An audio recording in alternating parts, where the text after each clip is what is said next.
ہمارے یہاں یہ بات ہے کہ قرآن مجید کو سمجھنے کی بات، شاید ہمارے ہاں یہ ایک مزاج بھی نہیں ہے کہ کورس تو کافی سارے ہوئے، لیکن جب تک یہ ایک لانگ ٹرم کورس نہیں ہوتا، میں اس دن کس یورپی ملک کے بارے میں پڑھ رہا تھا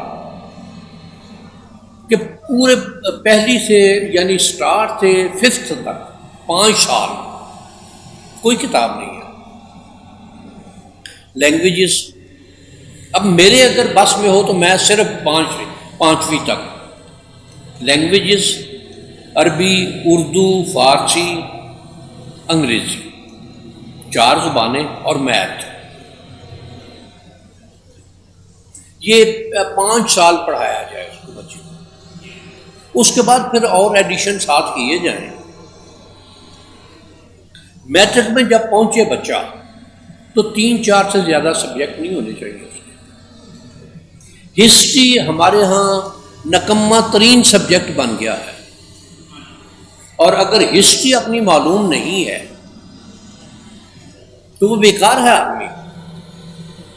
مثلا میں نے یہ پچھلے اتوار کی بات ہے، شاید چند دوستوں کو پتا تھا کہ ابن القمی کون ہے اور اس کا تاریخ اسلام میں کیا کردار ہے۔ میر جعفر میر صادق تو بہت لوگوں نے سنا ہے، لیکن کیا ان کا کردار کیا ہے اس کے بارے میں بات کی ہے؟ باربروسا کے بارے میں کتنے لوگ جانتے ہیں؟ باربروسا کے جو کام ہے وہ کتنے لوگ جانتے ہیں؟ یعنی اب یہ تاریخ کی بات ہے، آج تک یہ کوئی نہیں کر سکا کہ ریت پر بحری جہازوں کو چلا دینا۔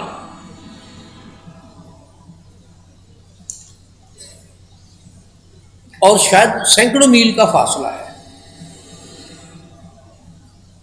کہ جب شہر کا محاصرہ ہو گیا وہ اندر نہیں تھا آ سکتا، اس کی باربروسے کی اور کوالٹیاں کیا تھیں؟ ایک انگریزی کا لفظ باربیرین ہے۔ باربیرین کہاں سے آیا لفظ؟ کیا اس کی تاریخ ہے؟ یہ تاریخ کیا معلوم ہو، بچے کو بھی معلوم ہونی چاہیے یا نہیں؟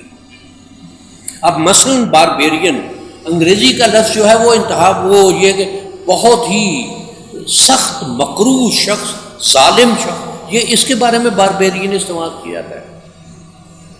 اور باربیرین یہ بربر قبیلہ جو ہے یہ اس سے باربیرین انہوں نے بنایا کہ جب ہر بربر ان کے ہزاروں کے اوپر حاوی ہوا تو انہوں نے ایک لفظ ہی بدل دیا، معنی ہی بدل دیا لفظ کا۔ یہ چیزیں اس میں کیا تاریخ بچوں کو آگے بڑھنے کی مہمیز نہیں دیتی؟ ہمارے ہاں تاریخ پڑھانا ممنوع ہو گیا ہوا ہے، تاریخ پر بات کرنا ممنوع ہو گیا ہوا ہے، اور وہ جو ہے جرم ضعیفی کی سزا مرگ مفاجات،